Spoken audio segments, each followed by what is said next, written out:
கர்த்தருடைய கிருபை உங்களோடு இருப்பதாக. பைபிளில் ஒரு வசனம் நான் படித்தேன். நோவாவுக்கோ கர்த்தருடைய கண்களில் கிருபை கிடைத்தது. இந்த பாருங்க, இந்த டாப்பில் அந்த வசனம் அழகாக போட்டிருக்கேன் பாருங்க. நோவாவுக்கோ கர்த்தருடைய கண்களில்.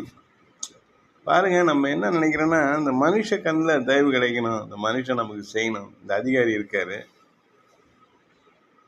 இந்த அதிகாரத்தில் இருக்கிறவங்க நமக்கு செய்யணும், அரசியலில் இருக்கிறவங்க நமக்கு செய்யணும், நமக்கு மனுஷங்க பக்கத்தில் இருக்கவங்க, வசதி உள்ளவங்க, அந்த அந்த கிரியை உள்ளவங்க செய்யணும் அப்படின்னு சொல்லி நம்ம மனுஷ கண்களை பார்க்குற நாட்கள் உண்டு.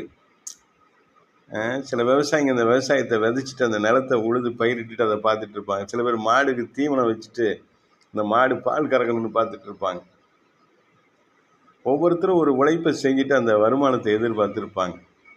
ஆனால் பாருங்கள், உலகம் அப்படியே பாவத்தில் போயிட்டுருக்கு. மனுஷங்க பாவத்தில் பயங்கரமான கர்த்தருக்கு பிரியமில்லாத காரியத்தில் போயிட்டுருக்க நேரத்தில் நோவா நீதிமானாக இருக்கிறார், கர்த்தருக்கு பிரியமாக இருக்கார். அந்த நோவாவுக்கு கர்த்தருடைய கண்களில், அண்ட சராசரங்களை படைத்திருக்கிற நம்முடைய தெய்வம் கர்த்தர், அவருடைய கண்களில் தயவு கிடைக்கணும்னா பெரிய காரியம். அந்த தயவு கிடைத்து விட்டது என்று சொன்னால் எந்த பிரச்சனையும் இல்லை. கர்த்தருடைய கண்களில் தயவு கிடைக்கணும்னா கர்த்தருக்கு பிரியமாக இருக்கணும், கர்த்தரை பார்த்து இருக்கணும், கர்த்தரை நோக்கி இருக்கணும். நம்முடைய கண்கள் மாத்திரமில்லை, நம்முடைய இருதயமும் நினைவுகளும் கர்த்தரை நோக்கி பார்த்திருந்தால் கர்த்தருடைய கிருபை நமக்கு கிடைக்கும். அவருடைய கண்களில் தயவு கிடைக்கும். கர்த்தருடைய தயவு கிடைக்கிற பொழுது நம்முடைய வாழ்க்கையில் அற்புதங்கள் அதிசயங்கள் நடக்க ஆரம்பிக்கும். கர்த்தருடைய தயவு நமக்கு கிடைக்கும் பொழுது அவருடைய கண்களிலே இருக்கிற அந்த பார்வை நம்ம இடத்துல திரும்பி நம்மை பார்க்கிற பொழுது நம்முடைய ஜெபம் கேட்கப்படும். நம்முடைய எதிர்காலம் பிரகாசமாக இருக்கும், நிகழ்காலம் சமாதானமாக இருக்கும். நம்முடைய குடும்பம், நம்மை சேர்ந்தவர்களும் ஆசீர்வாதமாக இருப்பாங்க. நம்ம கால் வைக்கிற தேசமே ஆசீர்வாதமாய் மாறும். நம்முடைய நிமித்தமாக அநேகர் அந்த பட்டணத்தில் மீட்கப்படுவார்கள், காப்பாற்றப்படுவார்கள்.